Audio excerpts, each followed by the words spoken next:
Good morning, good afternoon, good evening. This is the Central Asia-Caucasus Institute SOCRA Studies Program Forum, and we have a really important topic and a very challenging topic before us this morning. But before turning to this issue involving Kazakhstan, I want to make a note about the CAMCA Regional Forum.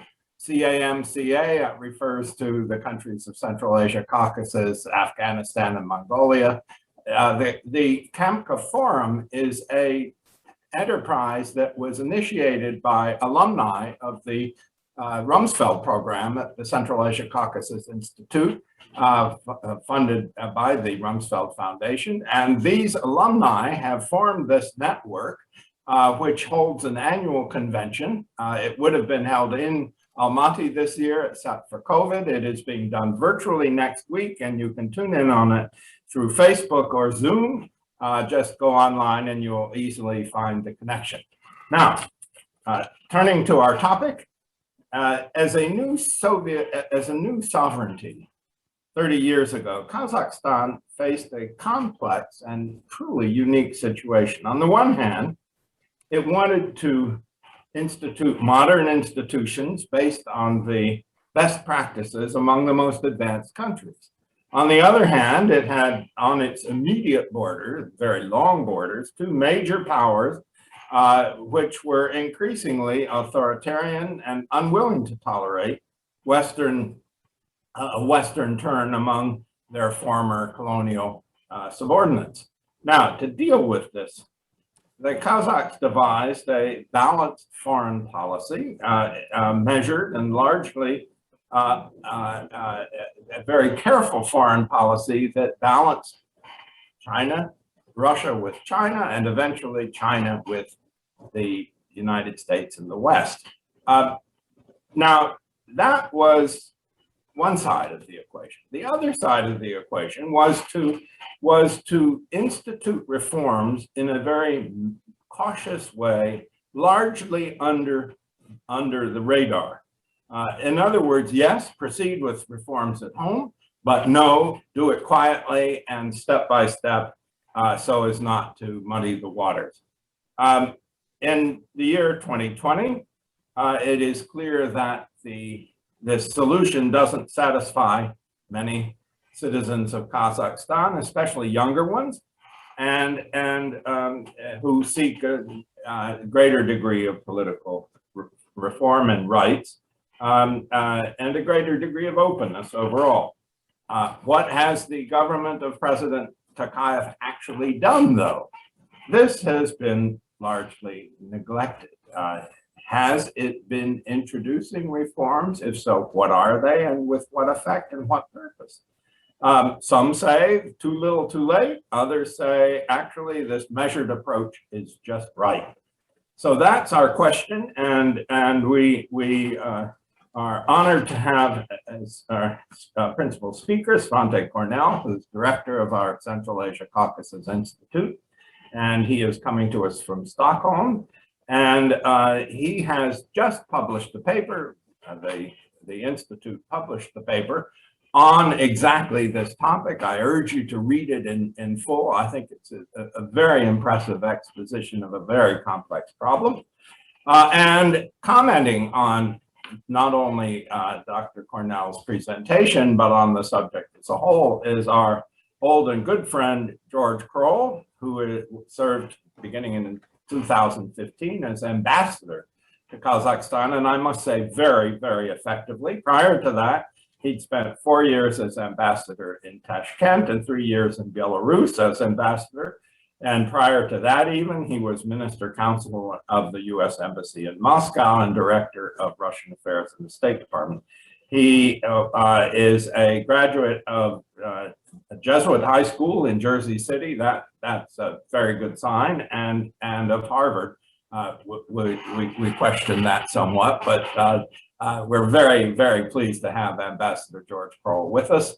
Let us turn to Svante Cornell. Thank you very much, Fred. I'd like to start by saying that this is a part and parcel, I would say, of the initiative that the Central Asia-Caucasus Institute has had on reform processes in Central Asia and the Caucasus. As many of the viewers and listeners and readers of the Institute's publications know, we published a book on Uzbekistan 3 years ago about the reform process initiated in that country.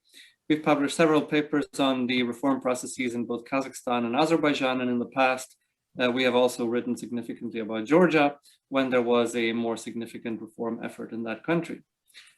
This particular paper, which Fred referenced, which is on the human rights reforms, particularly of President Tokayev, is a part of our interest in the reform agenda announced and to some degree implemented by President Tokayev in Kazakhstan after coming to power. There are many aspects of his broader reform agenda, and we will return in the fall to other aspects than the one that is specifically related to human rights, including political and economic reforms. For now, I decided rather, to focus a special paper on the human rights issue because this is a very sensitive, important question. Kazakhstan has taken an increasing amount of heat over human rights issues lately, particularly during the presidential transition.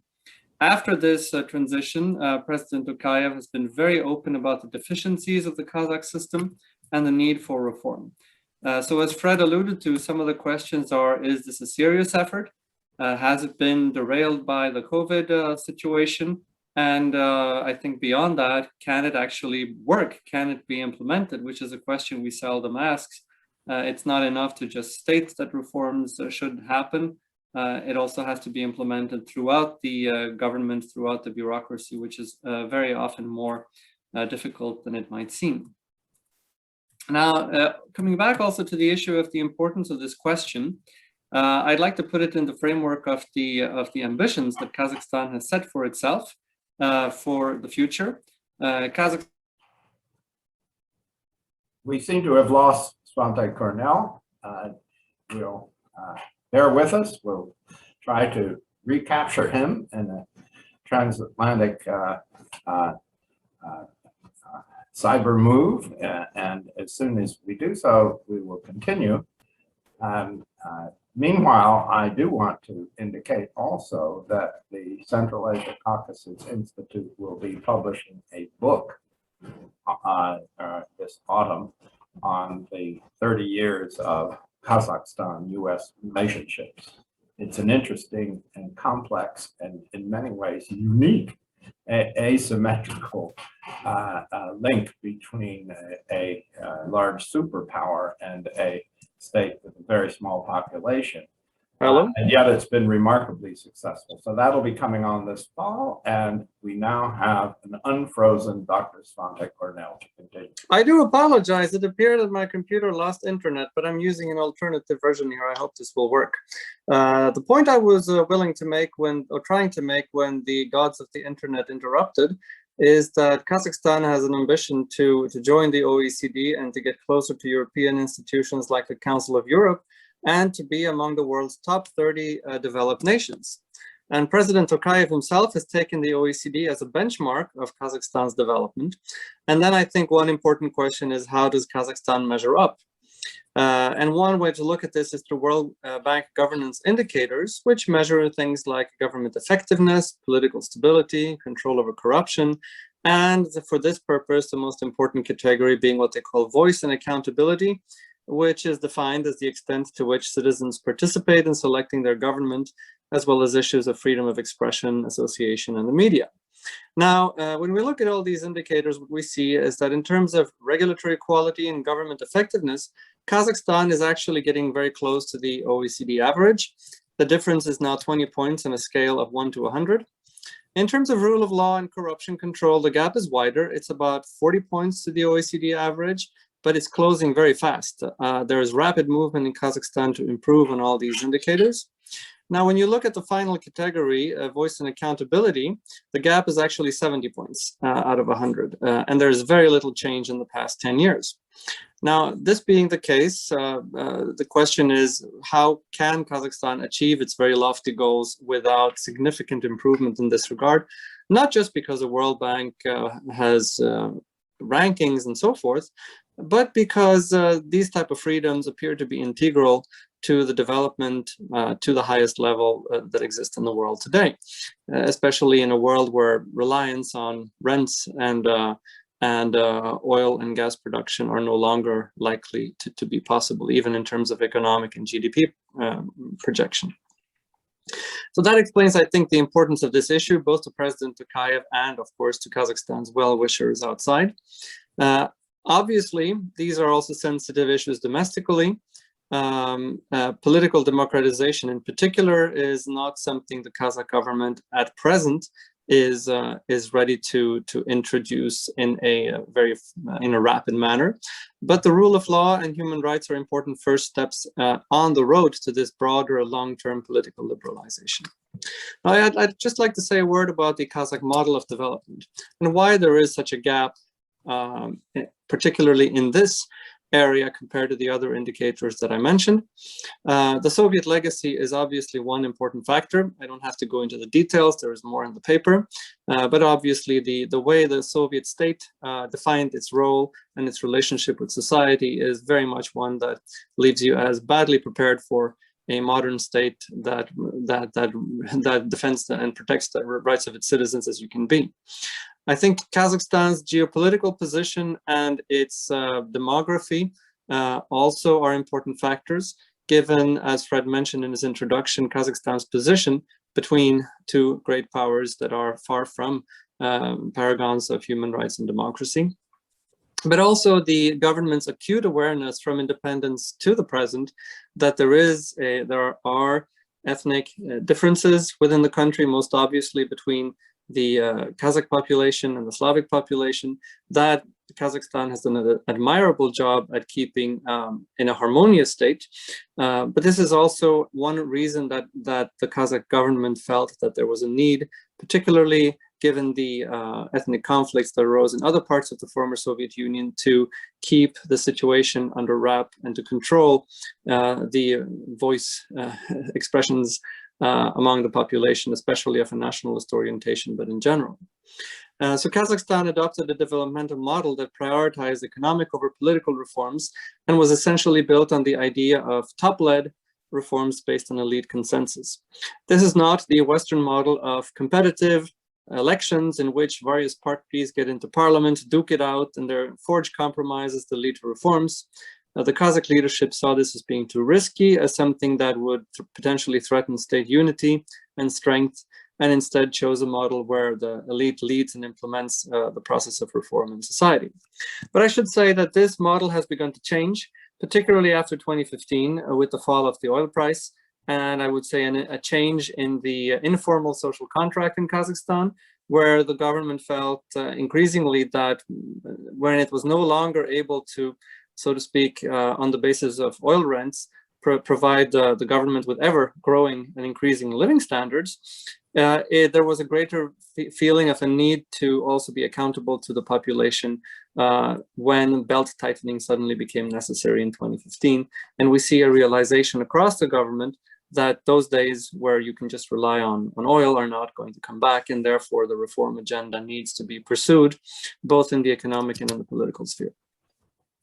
Now, President Tokayev's reform agenda, which Fred Starr has written about in an article that's on our website soon after his first State of the Union speak in 2019, is based on three ideas: continuity, justice, and progress.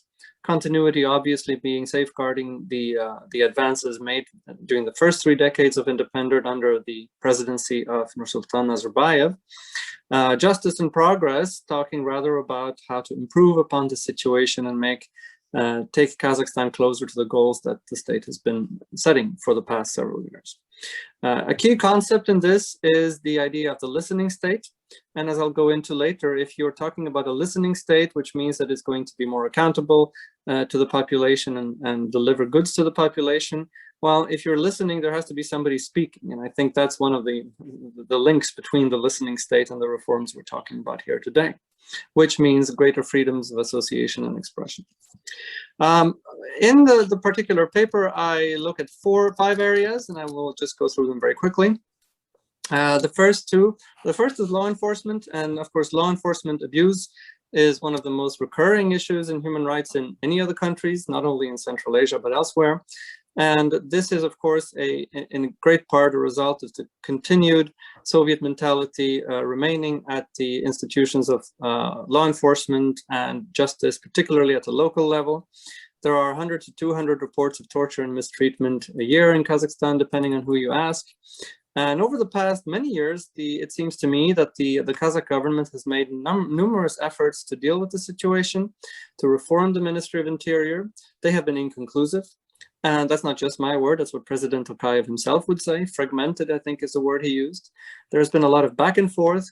For example, the penitentiary system being shifted from the interior to the justice ministry and back, which shows that there are obviously different bureaucratic interests involved as well.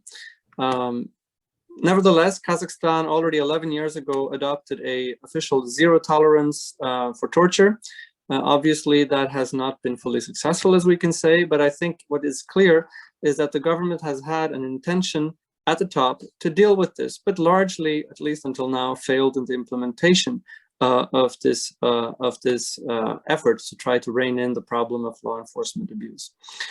President Tokayev in 2019 pledged full-fledged reform, and I think that gets to the real problem when he spoke about the need to change the image of the police from being a tool of the state, which he said should be a thing of the past, and instead a force that provides services to the population.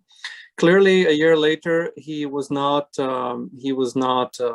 happy with where things were, and issued some scathing criticism, talked about the accusatory bias in the justice system and the fragmentary results of reforms thus far, and pledged that courts should be adversarial, free from the prosecutor's dominance, which is a typical Soviet legacy, with a clear division of powers.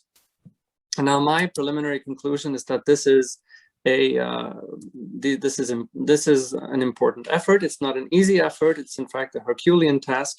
Like many things that we talk about, that I talk about in this paper, requires for the success of this initiative, what is required is the wholesale change of mentality across the government institutions in Kazakhstan, down to the local level, which obviously requires a very strong determination from the top leadership, as well as following through on both in terms of reforming the education of police and courts, lawyers, and so forth, development of defense attorneys and so forth, as well as making sure that violators are not just given impunity, as has been the case in Kazakhstan and many other countries in the past.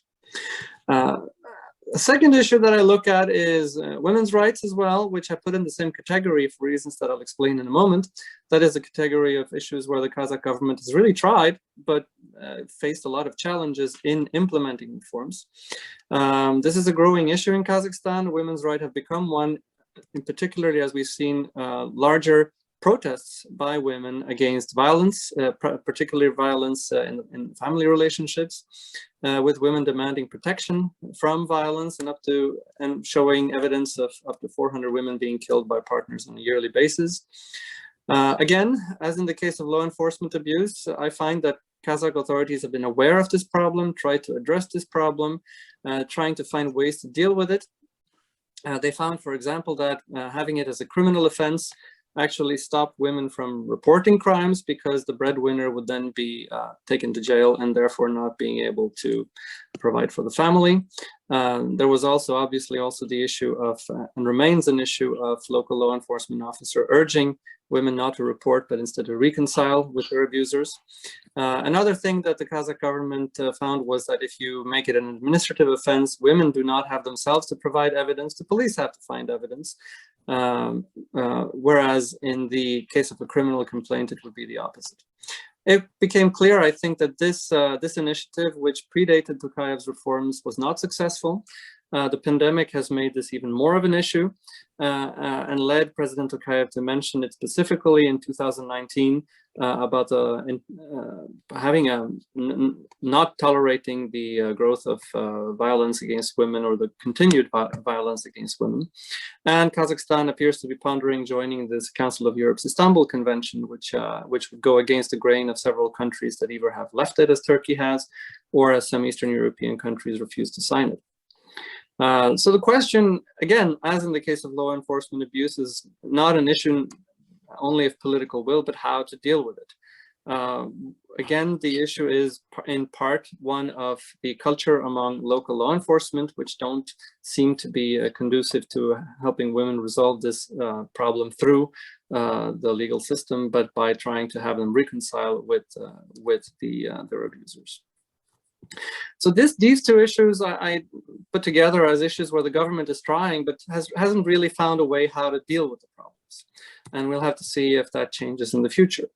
Moving on to two other issues, which are actually very connected: freedom of assembly, as well as freedom of expression in media. These are obviously more sensitive politically issues because for a government like Kazakhstan's, freedom of assembly means demonstrations, and demonstrations are, of course, the way in which several governments in the region have been toppled, not only in the recent past, but going back to 2005. No government wants to be toppled.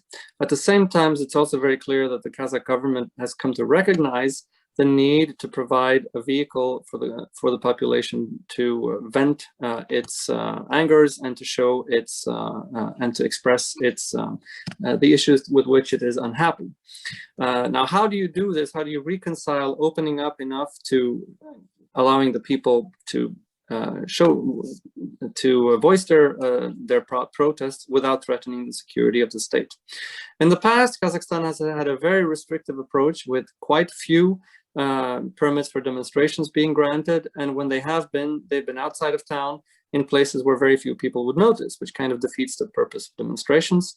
This is not, of course, unique to Kazakhstan. Again, this is something that happens across the region.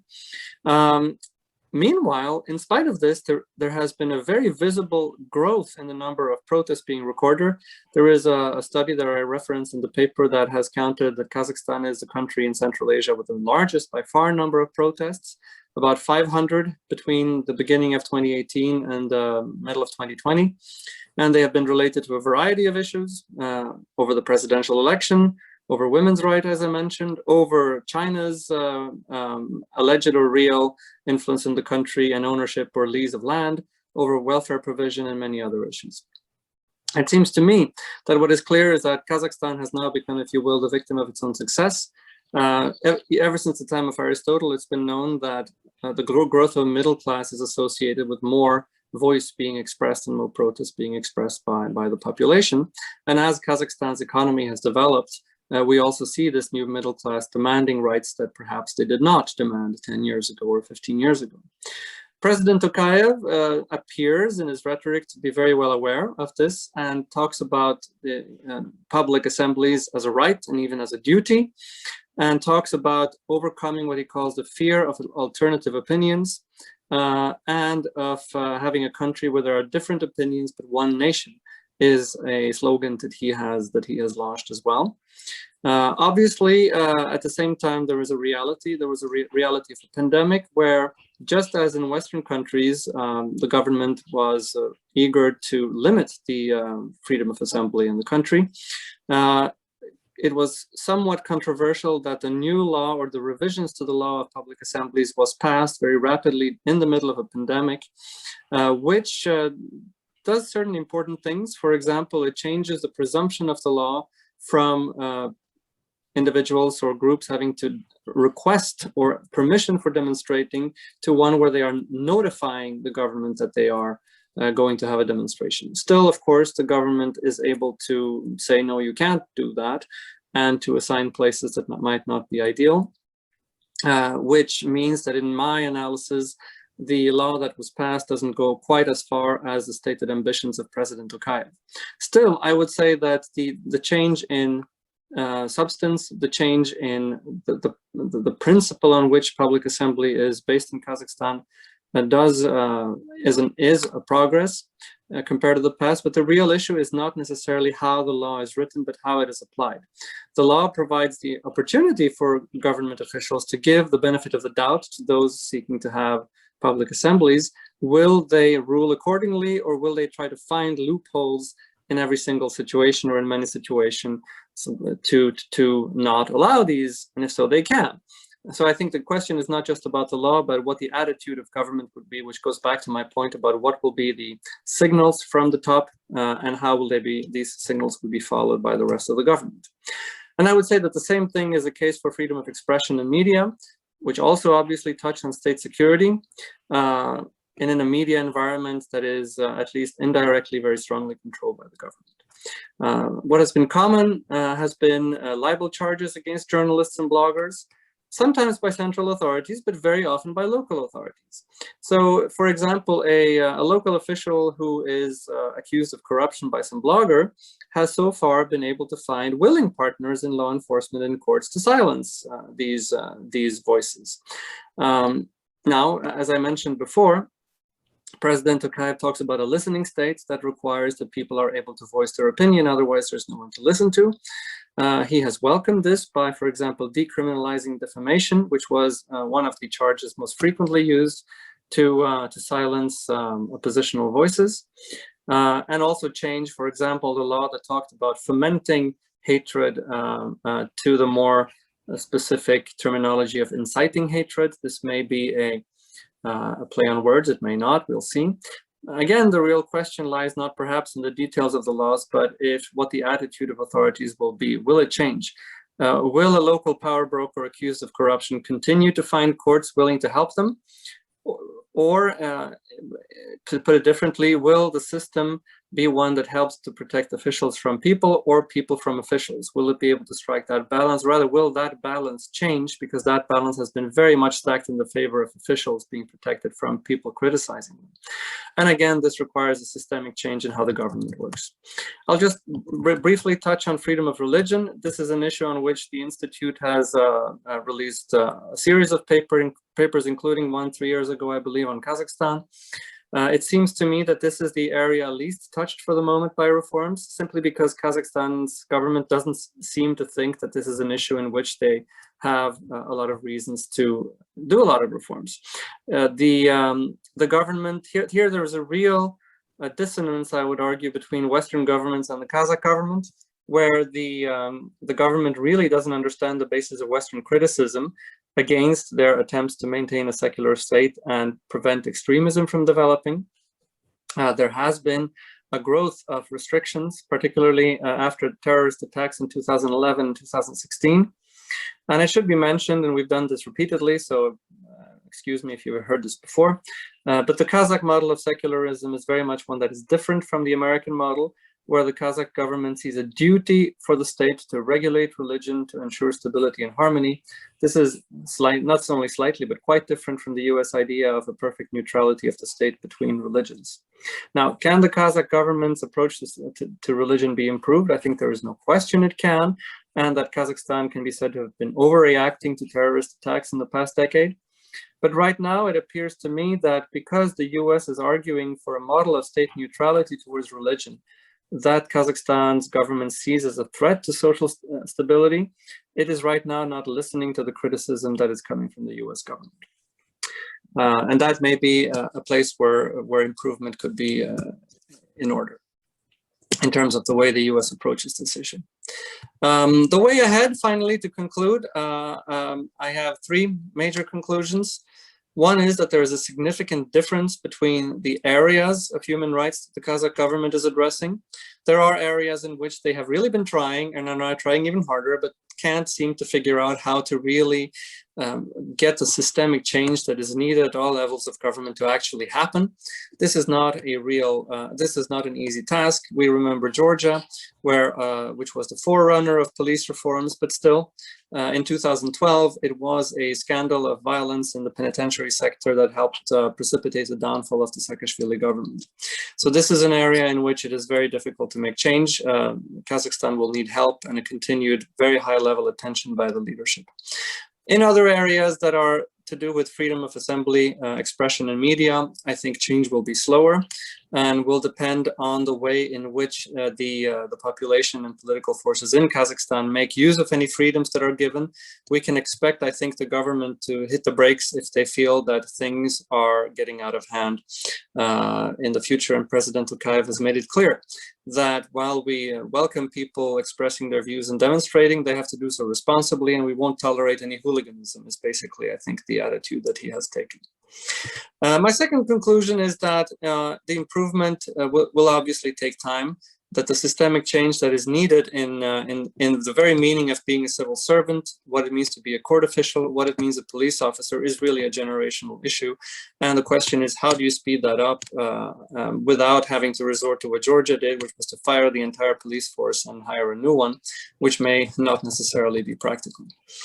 Finally, I think the bottom line is that the government of Kazakhstan and the top authorities in Kazakhstan are increasingly transparent about the issues that exist in the country and about tackling these issues while, of course, in typical Kazakh fashion, tackling them in a gradual manner. And in that sense, I think there is something important that is happening in Kazakhstan. We'll have to see how far this goes, particularly in the conditions of a post-pandemic, which, of course, is a big question mark. Thank you. Thank you very much. This is very helpful, a very comprehensive overview based on the paper. Again, I want to encourage all viewers to get the paper. It is online at cacianalyst.org and silkroadstudies.org. Author Svante Cornell, from whom you have just heard. Now let us turn to Ambassador George Krol, who was on the spot in Astana, in Nur Sultan, and before that Almaty, while all these developments were occurring, and saw them, as it were, from the inside. Ambassador Krol. Thank you very much, Fred, and all the colleagues in Central Asia and Caucasus Institute and the like too. Thanks for inviting me. Yes, subject very complicated, very difficult to explain and deal with, both on the ground in the region, but also in my own capital, Washington, when I was an ambassador and when I was also Deputy Assistant Secretary of State. I would have to say the human rights issues were always the most difficult ones to deal with. And I would say my colleagues, Central Asian ambassadors and Kazakhstani ambassadors, also found this, in Washington, when they would have to explain things to members of Congress and to the public and the like as well. And myself in Kazakhstan, as well as in Uzbekistan, but even as a Deputy Assistant Secretary for the Central Asian region. I think, Svante, you've done a great service to this discussion, as difficult as it is, with all the nuances and the perspectives of where you're sitting and what you're looking at. Whether you're in Kazakhstan and you are a Kazakhstani official feeling you're responsible for the security of your country, or you're an outsider, or you have there's an outside organization like the OSCE that has certain parameters that you're expected to meet, at which they want to meet in order to meet that, but those parameters may not actually reflect the challenges and the dilemmas which you put out very clearly in your paper. I'd have to say that talking about this reminds me of a song, an old Bing Crosby song that a colleague of mine at Harvard's Davis Center, Ambassador Tom Simons, mentioned many, many years ago when we were both in the State Department. And, it's this, the refrain is, you've got to accentuate the positive, eliminate the negative, latch on to the affirmative, and don't mess with Mr. In Between. Maybe some people remember that song. That has a lot of meaning for we in the diplomatic corps, because often, we're accused of accentuating the positive, eliminating the negative, and you don't want to deal with Mr. In Between. It also, I could say, has a reverse, and that is, if you look at organizations that are looking at human rights issues, is there a matter of accentuating the negative, eliminating the positive, latching on to, the non-affirmative issues, and don't messing with Mr. In Between. And what we're dealing with in many respects, and I think Svante, you're dealing with in very many respects in your paper, which I would clearly advise everyone to read and get. It is a very stimulating read. Is you're dealing with Mr. In Between in these because there are differences of perspectives and differences of as you mentioned, the mentality, the culture that is Kazakhstani in its own way and is affected by things, as you mentioned, geography. And also a geography that is not simply one, you have a size of a country that is the 9th largest. It is huge with a small population, literally, spread out. And this creates a certain sense of vulnerability because you also have practically all of your neighbors are much larger than you are, either in population or economics, economically and the like. And this sense of how do you protect a large country with a small population from being inundated or on all spheres, particularly in their society, in which there has been so much openness, such as with the internet and media, and how can you control all of the influences from the outside, inside, and also from the inside to everyone else. Quite the dilemma of governance in a country that size. And we've seen in places that are large, like Russia, for instance, the sense that there has to be an extremely strong centralized state to hold it all together.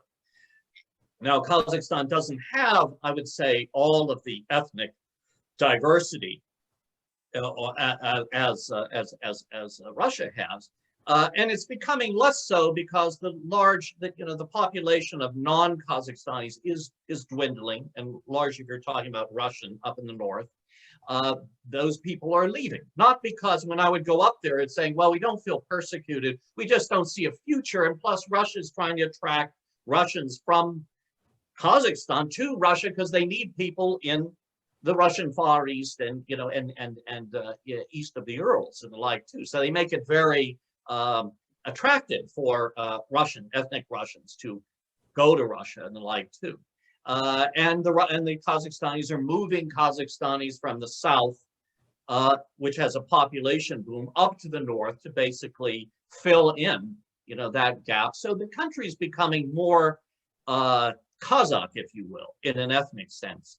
And that poses its own difficulties because, as you mentioned, there is a generational issue too. And in 30 years, which is an extremely long period of time, you have a population that is emerging largely, over 50%, is younger, born without any remembrance of the Soviet Union and the like. And they look to different things, and they are upset about different things. There is the issue of dealing with nationalism, and that is a matter: is it a right to speak out, and what does that mean for social stability within Kazakhstan, as well as religious stability when you have, if the nationalism has religious overtones, having to deal with being a Muslim state. And these are all things that the government is trying to deal with so as not to fear that the place will just split apart and will be at each other. Now, you mentioned the model of Kazakhstan that has been used of the economic reforms first and the political. And again, it is something that has often been mentioned about, the great success of the economic development of Kazakhstan. But I think when you're in Kazakhstan, you can realize, and I think the government is certainly aware of this, that it's been a very uneven development. And the inequalities of income and across the regions of Kazakhstan are quite considerable. If you travel outside of Nur-Sultan and Almaty and the like, you will see a different Kazakhstan and a very and really quite a problematic one of what is going on in the regional areas. In the urban areas or the smaller villages, basically drying up. And you also have issues of the inequality of the economic development, where the sense is it has benefited a few and not everyone. And you have this in a place like in Western Kazakhstan, in Zhanaozen, where the workers there who are in the oil industry, which is where the fundamental, economic interest of Kazakhstan and its development, fueled by the oil patch, as we call it, the people there have very high incomes compared to the rest of Kazakhstan. However, they don't see what are they getting for it, and they are upset by seeing that they can't they feel they're giving a lot of money to the capital, and where is it going to help them? And who had an issue that broke out in Zhanaozen, a number of years ago, and the response of the Kazakhstani government was, well, we'll put this down, as it will, fire a few people, but not to let it happen again. And this issue of control needs to be reasserted. And this is where the criticism often comes in of Kazakhstan from, say, human rights organizations, like we're looking from the outside in, is that they see that there may have been, that Kazakhstan in the 90s and early period was more of a freer society than it has become, because the reaction has been to create more controls over society. And that Kazakhstan, the narrative is becoming more restrictive rather than developing it, becoming more free, if you will, in that respect. And you can see why this is happening, because you have, for instance, you did not have a Ministry of Information before, and an information ministry was created, which is in a way somewhat a throwback to how controls were in a previous, the previous life as a Soviet republic. Now, I'm not saying they're Soviet, they're not anymore, but there is that matter. You have to control it and control the flow of information, what information is getting to people, because there is a concern that there's too much influence from Russia coming in, too much influence of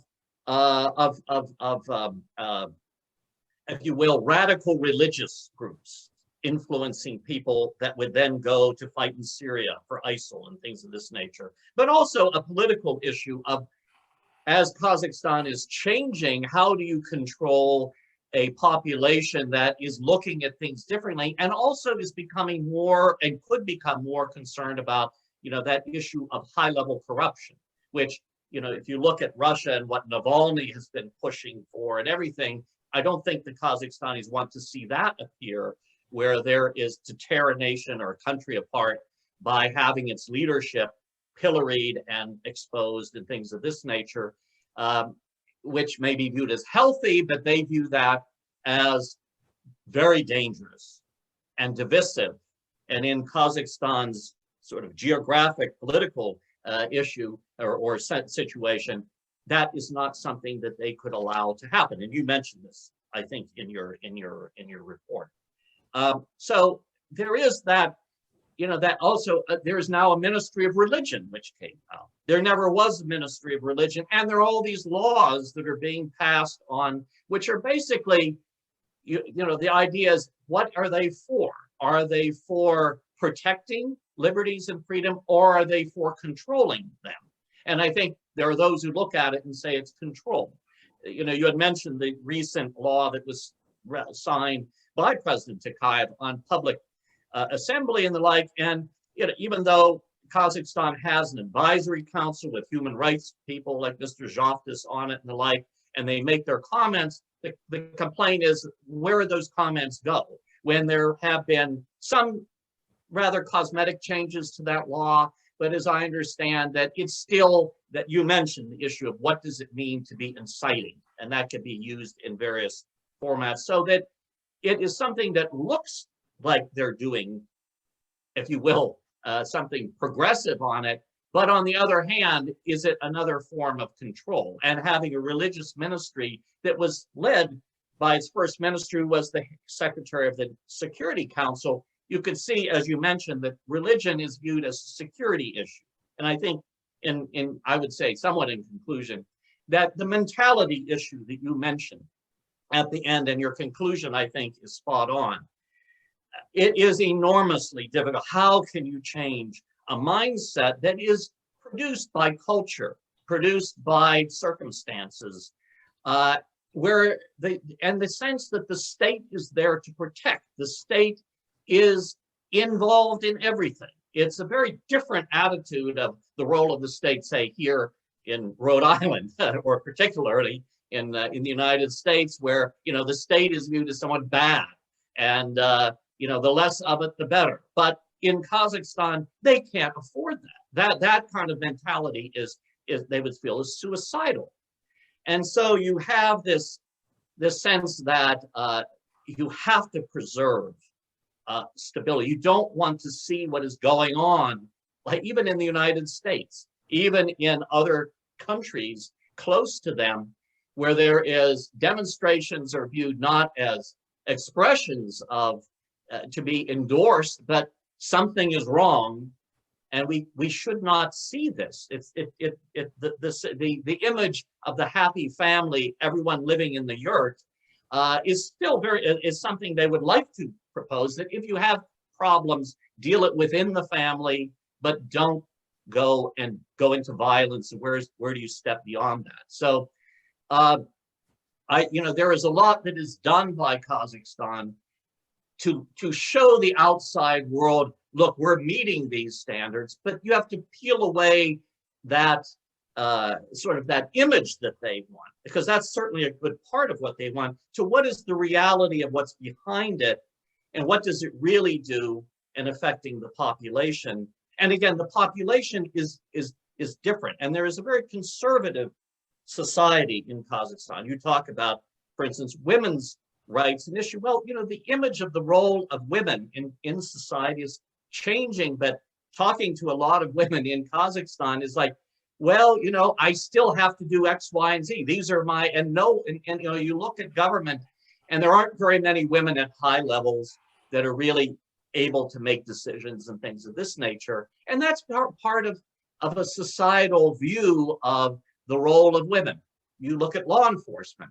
It was another issue that I found interesting when I went to Western Kazakhstan, that the police stations were probably the worst buildings in the towns and villages. And there was a complaint that there were these nice shining schools, the Nazarbayev intellectual schools, but not much attention was given to providing the training, the equipment, and the like to the police forces, which were relatively, left intact, and they didn't know how to deal with, a lot of the things they had to deal with. And I would talk to the ministries and the like, and prison, authorities, and they would say, yes, we know all this, it takes time, but it takes a great deal of effort to how do you change the mindset of policemen who really have no other ways of dealing with it than what they were trained to do, and they don't see any training, and there's no equipment for it, and things of this nature. And so that makes the law enforcement aspect, even, as you noted, very difficult. And I think these other matters we talked about, freedom of assembly and religious freedom, also have to be looked at in a context, in a Kazakhstani context, which is often it complicates matters if you're looking at it. But from a constructive point of view, yes, it is. I feel for people. And again, Nursultan Nazarbayev, he said all of these things many times. He criticized the bureaucracy. He criticized the lack of political reforms, the lack of initiative from the parliament, much like President Tokayev has been doing, continuing that theme. And yet you think, well, what is really changing as a result of these speeches and a result of these government programs of listening to the people? And you might find a lot of Kazakhstanis, yes, they say that, but are they really listening? And is anybody, and are they really interested in what we're saying? And you find a variety of opinions as Kazakhstan itself is developing and the like. So I would have to say, this is an extremely important issue to try to parse out, but it's highly emotional and highly contentious. And I think one has to look at context, look at cultural context too, political culture, as well as just the society culture that is developing in Kazakhstan. I would say one thing about the Bolshoi program too, that you know, it's much been touted, and yes, you find amazing people that have come out of it. But I've talked to some who said, well, when I come back to Kazakhstan, I want to implement what I've learned, and I'm told where I am in my government agency or something is, well, you know, you've learned this, that, and the other thing, but you're back home now, and you got to do things the Kazakh way. And you know, and also they're dependent that they got their education from Kazakh. So again, and they're being told, bide your time, things will change. And again, it takes patience and things of this nature. But you know, again, these issues of how they've been reforming have created issues and problems that only they can resolve themselves, but they have to be resolved with a certain amount of patience and understanding, but realizing, as you said in your last conclusion, that what would be needed is a mind change that frankly I don't think is, it's very hard, if possible, in any society, I would say, including my own here in the United States, as into Kazakhstan too. But you know, things move along and they will react to them, and there will be consequences for it. And I think, again, your paper has brought out some very, very important parts that have to be considered in a very, I think, dispassionate way. So those are my comments. Thank you.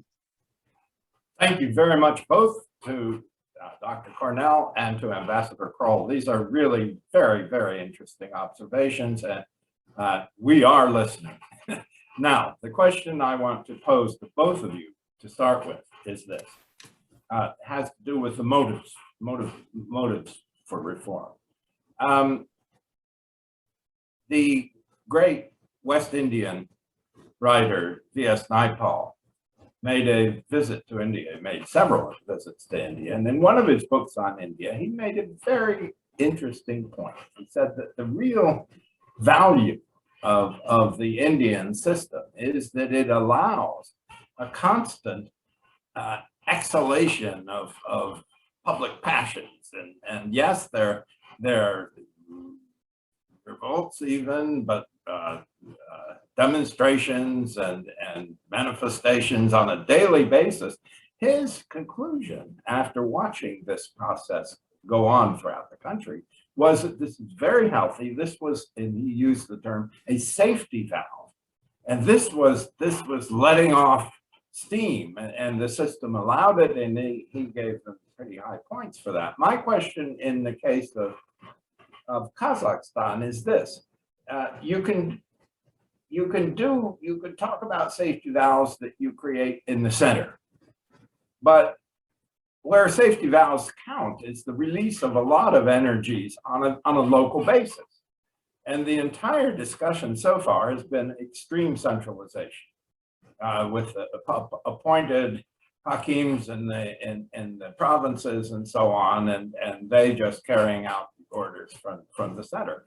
Is there a case for advancing the safety valve function, if you will, rights and so on, issues, the whole agenda that we're discussing, advancing that on a more local level by engaging the local public, inviting the local publics to take a more active role, and from time to time acknowledging that they have a full right to let off steam and be a safety valve. If you'd like, yes. Well, I think there is a paradox here.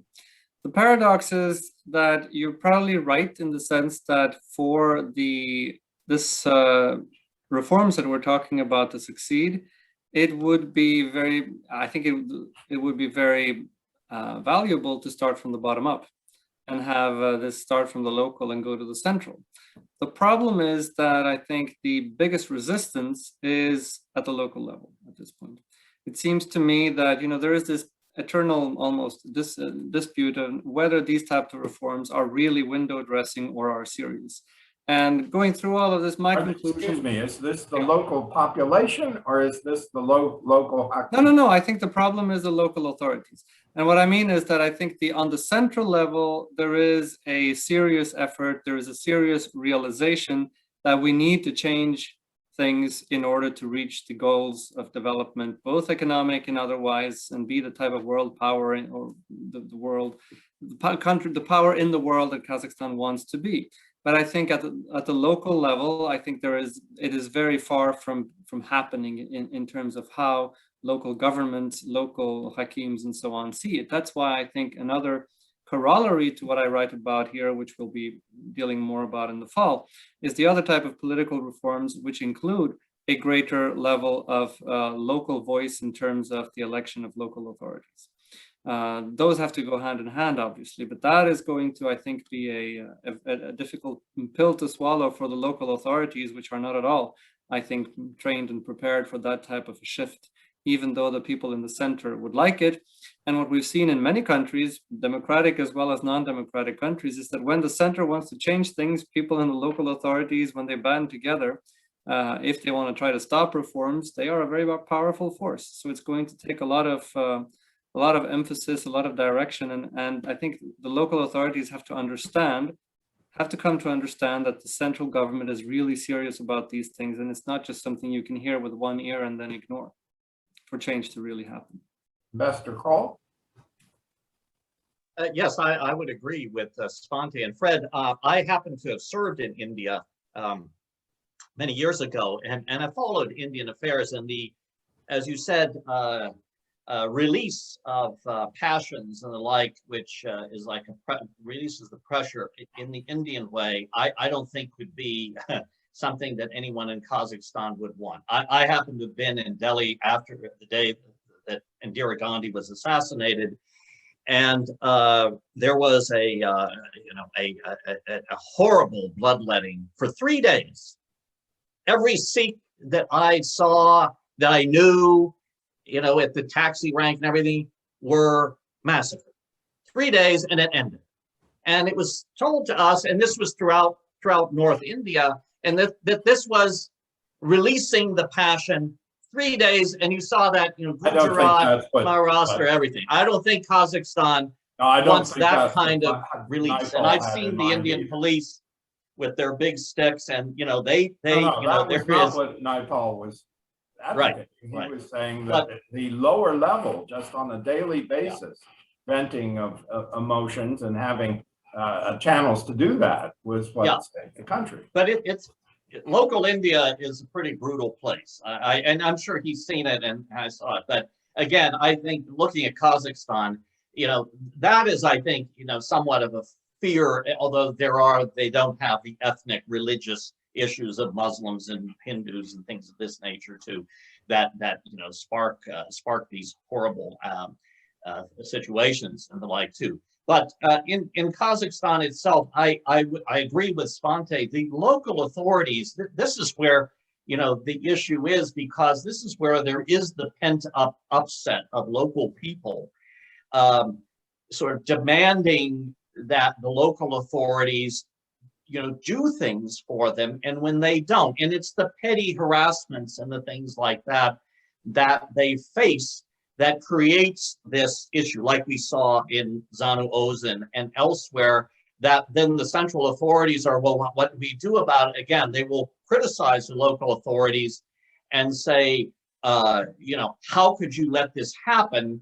But the reaction has been generally, well, then how do you control this emotion? They did pay for, increase wages, things like that, in order to co-opt and prevent this from, but it doesn't get at the root cause, which is, as Svante said, that people's lack of sense that they have more of a control over their lives and their local situation, and it's all dependent upon the authorities above them. And this is a very difficult issue for if the central government sort of releases that from the bottom level, then this could ripple right up to the top. And this is, I think, a great concern that they would have of how do you control at the local, if the local level is allowed to express itself more, what will be the ripple effects all the way up to the system? And, again, it is an issue of the sense of security and control, and how these things could run out of control, that could immediately start from one group having a concern over, for instance, there was over the land law, and so that was also in Western Kazakhstan, and there were people imprisoned and the like who were fomenting that, but the government didn't. It changed the law. It did not do what people were demonstrating about by opening it up to foreign ownership. And so that had an effect. But the idea of arresting people and sentencing them because they led a protest movement about that law, did not sit well, because it's like, well, why are these people being punished for allowing it? But I think the matter was that what other grievances, how this would be taken over by others, and it could then be transformed into a larger demonstration used by, if you will, outside forces. Perhaps you find this commentary, the like, to create a greater revolution. All this has been It's a serious discussed. matter that they have. We've discussed all this in almost tacitly assuming an extreme centralization. This was instituted early on when remember the end of elective governorships in Russia. This was immediately followed with the same appointment of hakims in Kazakhstan. And these are very powerful figures who are linked, closely linked genetically with the capital. So there are hakims, and then there is the truly local population. Yeah, right. The question I come back to again is how can we discuss all this? And we are taking for granted a hyper centralized, hyper governmentalized system run from the capital. How can we take all these changes seriously when that remains utterly intact? You're quite right. That's the problem of how serious to take them because of that fundamental problem. I've had direct contact with several hakims, sustained in several places, and I think they understand their role to be exactly what you have described. Yes. Could I make a point? It referenced that, but also your mention about India, which is, I think, what Naipal was referring to is already happened. And that is one of the reasons why the Kazakh government is also adapting to reality. If they really had, as this report I cite in the paper, 500 instances of different type of protest in the country in 2.5 years, which is almost as much as the rest of Central Asia combined. Now, we don't know, we maybe haven't been able to count everything in all countries, but still, there is a lot going on. There's a lot of protests. People are voicing their opinions in Kazakhstan. They're not doing it necessarily in the legally, allotted place outside on the outskirts of town.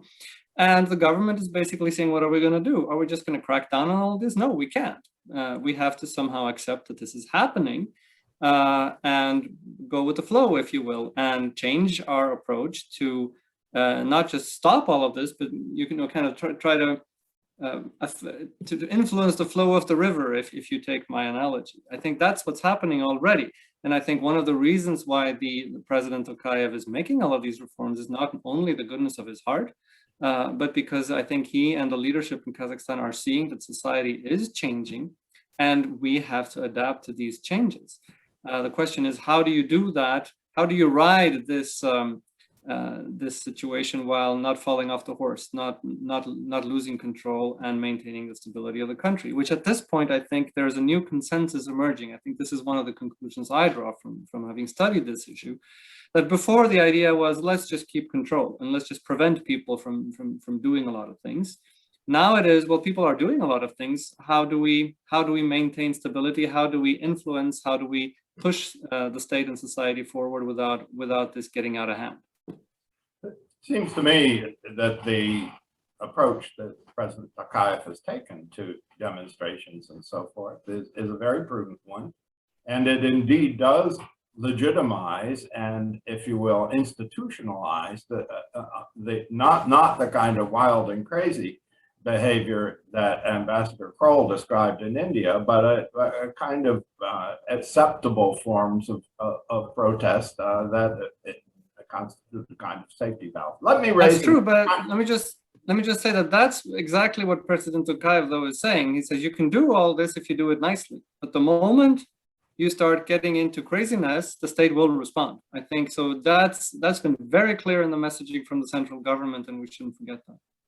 That's I would just note that one last comment on this, Fred, is that in my own conversations, you know, when there would be sort of a crackdown or something, and I would go in and talk to the Kazakh in the capital, and frequently I would hear is like, well, you have to understand that you know, the local officials overreacted.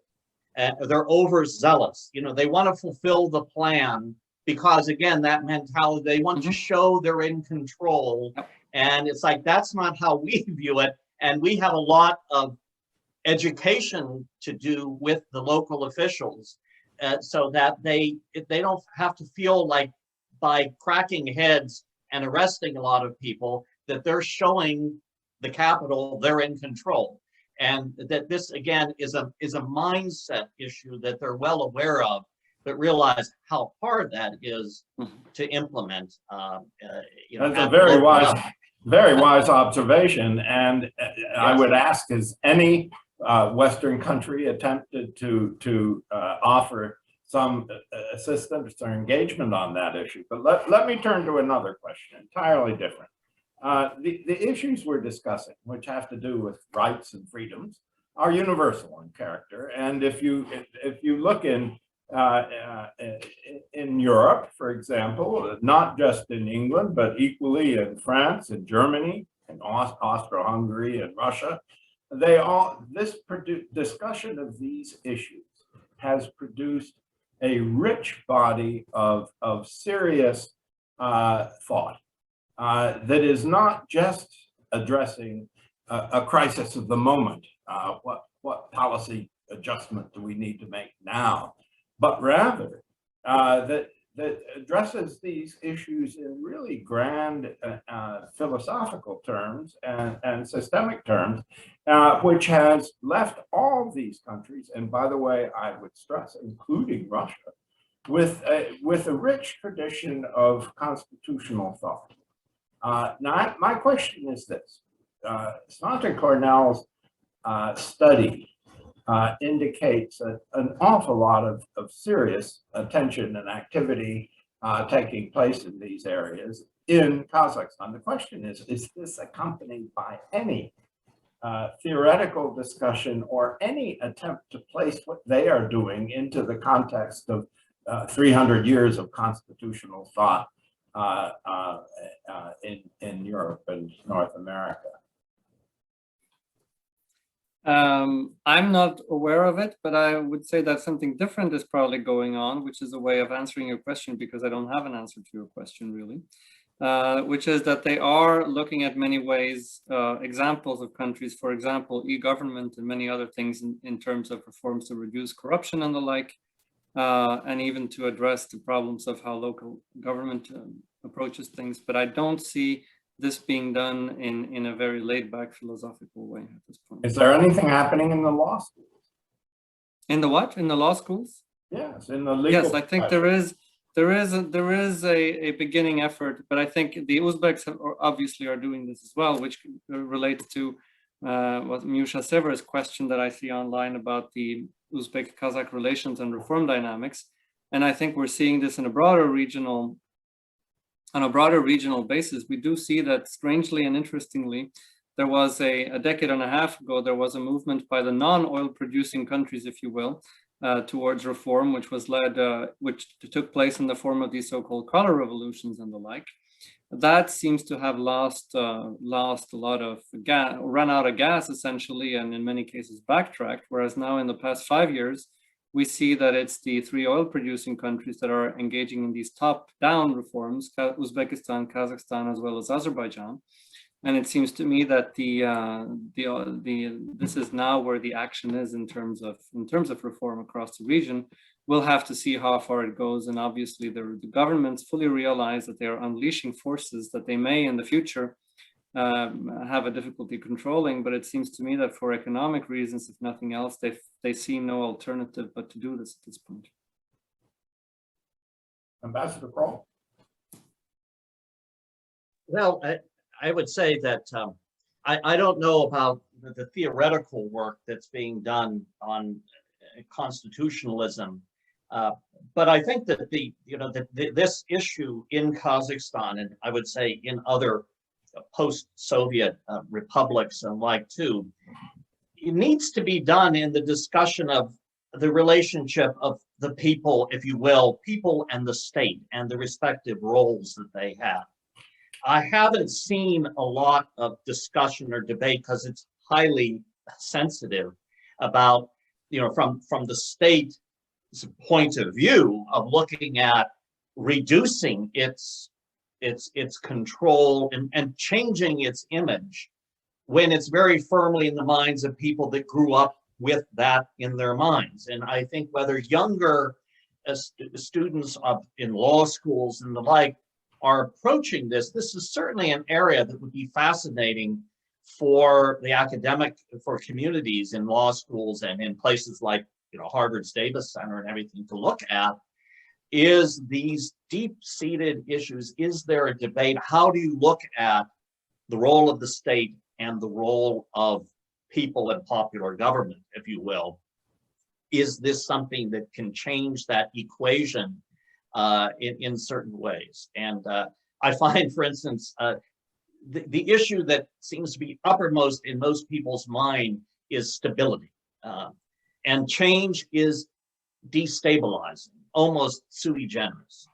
And that creates a sense of, we don't know, we don't want to open up that Pandora's box for what's going to happen. I mean, there was in Kazakhstan, as I well remember in Uzbekistan, the view of what was happening in Ukraine, they looked upon, the government, of course, looked upon with horror of a breakdown of order, of public order and stability, where the people on the Maidan burned the trade office building and took it over, and yet they were being praised by Americans and others as promoting freedom and free speech. And it's like, this isn't for us, and what happened there, they felt, with a neighbor that they also share, was this is not going to happen here. So allowing this kind of things like a Maidan or whatever thing is like, God forbid that this should happen here, and what do we need to do to prevent it? But as you said, Fred, and the like too,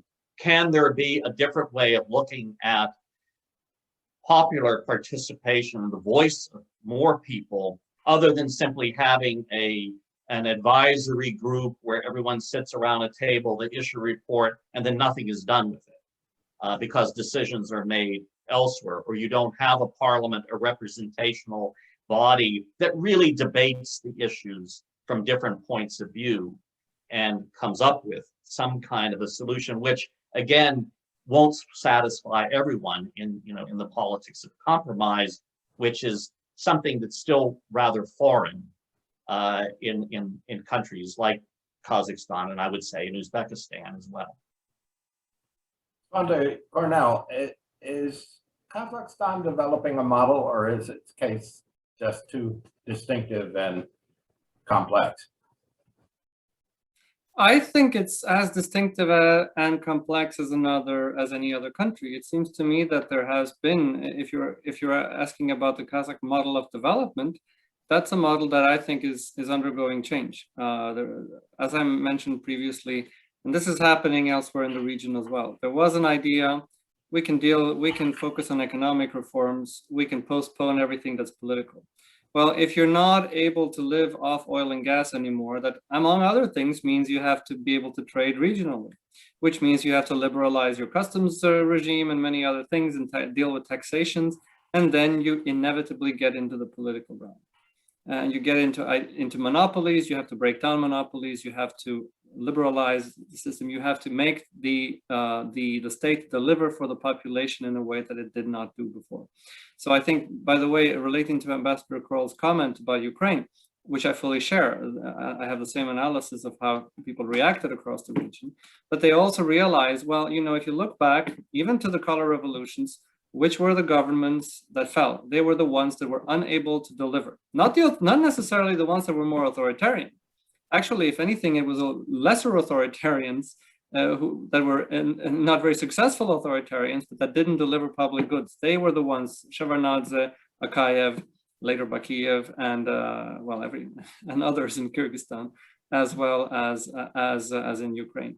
And I think that is one of the important lessons, was not only do we have to figure out how to control things, but we also have to find out a way to improve our public legitimacy by having a state that actually delivers. And I think that is the spirit of the reforms that are happening across the region, including in Kazakhstan. So in that sense, it's regional, and there is nothing that specific. The difference, I think, in Kazakhstan is that, unlike many countries in the region, Kazakhstan has set for itself certain very high goals that it's now, in a way, allowing or giving people a bludgeon with which to beat them, because you can tell them, well, look, you want to be a member of the OECD. Well, if that's what you want to do, then this is X, Y, and Z that you have to do.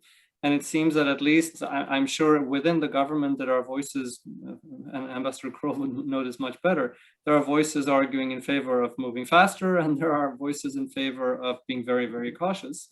But it seems that right now the initiative is in the hands of the reformers. That's not going to last forever. Reform is always an issue of a window. Right now there is a window of reform, so to speak, in several countries of the region.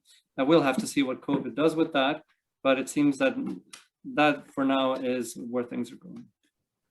The level of interaction and communication within the region of Central Asia and the Caucasus has vastly expanded due to the internet and all the other changes in the technologies.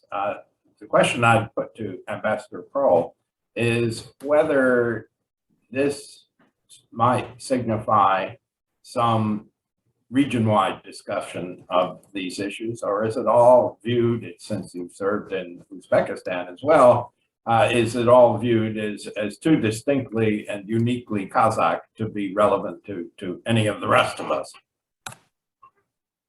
Well, what I saw happening as I was in Kazakhstan after the change in Uzbekistan, when President Mirziyoyev became president, was practically an immediate coming together of Kazakhstani and Uzbek officials to discuss many things that, as they felt, look, we're the two largest countries in the region. This is our sort of joint responsibility. We are the largest economies, you know, as well as the population of Uzbekistan. And I think immediately the discussions that ensued in bringing together the national security officials of both countries, because they both felt that they were facing the threat of extremism of their citizens going to Syria and Iraq, but also so many other things of how do you deal with the environment that they all find themselves in with all of their neighbors, and the sort of growth of a regional forum of the Central Asian countries that, you know, President Nazarbayev and President Mirziyoyev sort of initiated to bring them all together, first in Samarkand and then in Nur-Sultan and the like as well. What I would hear from the Kazakhstanis, and I believe in the Uzbeks as well, was that, look, we have to control ourselves, otherwise others from outside will control or make decisions for us. So I think that, but they're largely from a security standpoint and an economic standpoint, where I think the trade between Kazakhstan and Uzbekistan, has, immensely increased. But one area that probably is less so is the people-to-people contacts of how many Uzbeks are coming to Kazakhstan and Kazakhs going to Uzbekistan for various reasons, and the bringing together of people and the mixing of ideas of Kazakhstanis and Uzbeks is probably a lesser issue of having, because although the border controls are no longer, it would be interesting to see, like, for instance, knowing regional dialogue and Musa Saber, of how can you combine the training or the discussions of judges who are Kazakhstani judges and Uzbek judges and lawyers to tackle issues that they both face and the like, would be a very fascinating one, because the Kazakhstanis have been training their judges and exposing them and their legal professionals and the like too. But rather than, well, what can that be, these people-to-people educational ties, that sort of thing, be fostered by these two countries that are now working, or at least talking to each other more, if not working more closely together. It's encouraging, but you'd like to see more. I would ask Uzbeks or Kazakhstanis, when I was in Kazakhstan, where have you been to Uzbekistan? Across? No. I've never been there. My parents were, and the like, but I'm not going, but and the like, so. Well, let me interpose at this point a second announcement about the CAMCA Regional Forum, which is taking place online next week, beginning on Monday, going through the week. CAMCA, Central Asia, Mongolia, Caucasus, and Afghanistan. CAMCA Regional Forum on Facebook and Zoom. It's going to air all these issues, and people doing the airing will include some of the most impressive younger men and women rising throughout the region. Svante Cornell, any final words? I would just say that the big issue to my mind is how the reform effort that's taking place in certain countries in this region is going against the broader regional trend. If you look at the broader geopolitical trends, they are not towards more openness. They are not towards necessarily, if you look at Russia, China, even in some ways India, you're looking at more centralization. You're not looking at decentralization. You're not really looking at reform, and you're not. So I think what's happening in countries like Uzbekistan, Kazakhstan, and Azerbaijan is going against the broader trends that are across Eurasia. And that means that if this is to have any success, there has to be a lot more of a presence by those who are supportive of these type of initiatives, of implementing these initiatives, and that has to be in a constructive way. Yes, push them forward, but be very careful to issue criticism in a way that doesn't alienate these powers, because they can very easily say to hell with it, and let's go back to the way the Chinese or the Russians are handling their affairs, and that's not something that is in their interest nor in our interest.